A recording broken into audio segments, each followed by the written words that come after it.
আপনারা প্রায় বলেন সৌদি আরব কেন হস্তক্ষেপ করে না। আসলে সৌদি আরবের পররাষ্ট্রনীতি বুঝার মতো কোনো বুদ্ধিজীবী বাংলাদেশে জন্মই নেয়নি। সরাসরি যুদ্ধে লিপ্ত হওয়াটা কোনো বিচক্ষণতা নয়।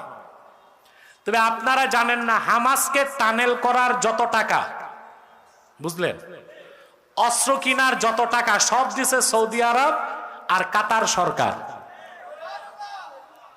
সৌদি আরব আর কাতার সরকার, এটাই বিচক্ষণতা না? কথা বলেন। আজকে তালেবান আফগানিস্তানে ইসলামী হুকুমত কায়েম করেছে।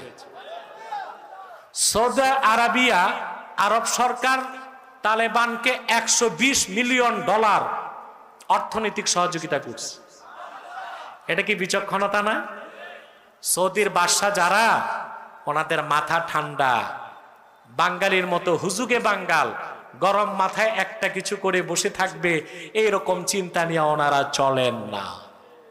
তবে আপনাদেরকে দুইটা গোপন তথ্য দিচ্ছি, এটা কোনো বইপত্রে পাবেন না।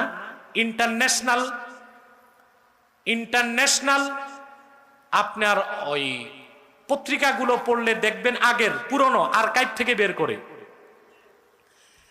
1979 সালে খামিনি ইরানের ক্ষমতা গ্রহণ করার আগে ইসরায়েলের